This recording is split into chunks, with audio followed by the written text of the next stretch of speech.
You opened the doorway between universes, and we don't know who or what will walk through it.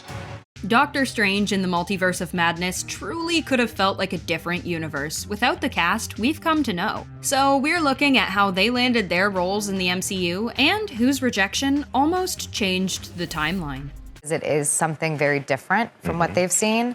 Number 1. Madness in Great Ones must not unwatched go. Benedict Cumberbatch was the first choice for the role of Doctor Strange. Scott Derrickson flew to London with some concept art to meet with him. It was clear after that meeting it had to be him. But they ran into a conflict. He was doing Hamlet at the National Theatre at the time, so they started looking elsewhere. Cumberbatch was honest with Derrickson, saying, "I can't bail out of Hamlet. I've given my word." But it was pretty apparent it needed to be Benedict. So they were willing to push the entire shooting and release schedule to wait for him. But scheduling conflicts wasn't Benedict's only problem. From what he'd seen in the comics, he felt Doctor Strange was dated and sexist. So he really considered passing on the part. Marvel told Cumberbatch to not worry, since he would be playing an updated version of the character. Benedict finally said yes, and just 36 hours after Hamlet ended, he was Doctor Strange shooting in Nepal.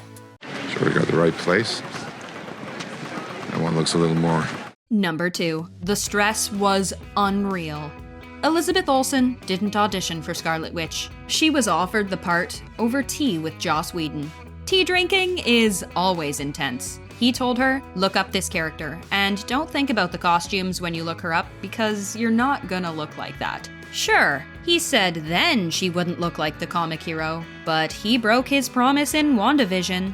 Infringing on Doctor Strange's solo story came as a surprise to her. She knew nothing about her role until she got the verbal pitch. She was 2 months to the end of WandaVision, right after they returned from the COVID shutdowns. Just days after her show ended, Olsen entered the Multiverse of Madness.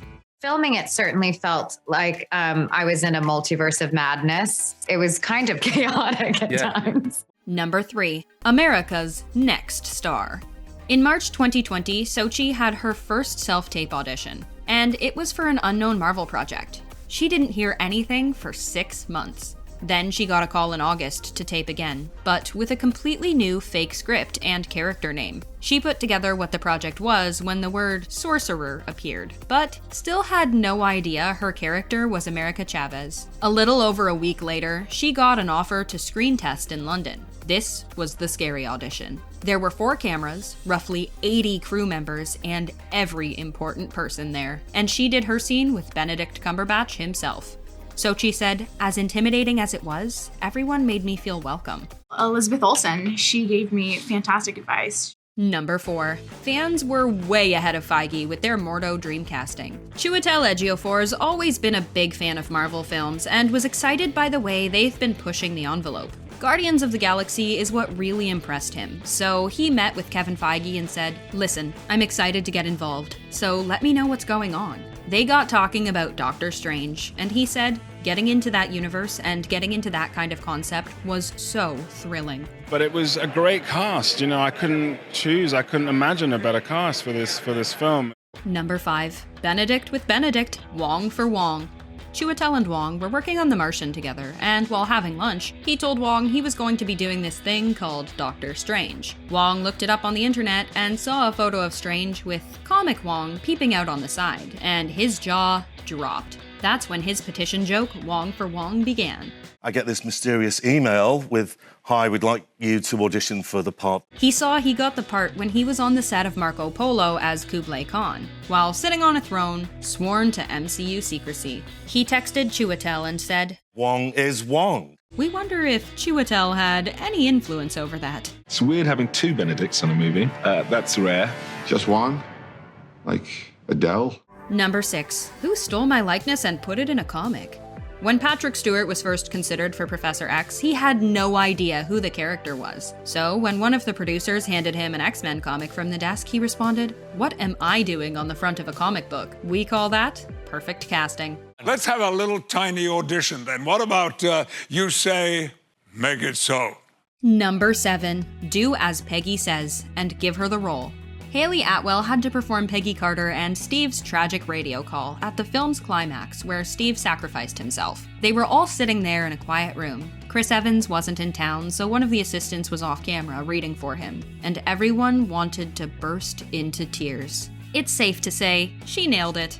Number 8. I am on my way. I can go the distance. Jett Klyne's story of landing Tommy Maximoff is one of dedication. His family drove 10 hours every audition. They did 435,000 miles of driving just for auditions. By the age of 8, Jett was signed to an agent in the US. Number 9. Now paging Dr. Palmer. Rachel McAdams was in talks for Doctor Strange, but she just didn't think the conversation was going to go anywhere. This is one of those roles she probably should have turned down and waited on a more prominent part to come along. Either way, she's here now, we love her, and the multiverse ripping apart has created possibilities for her character.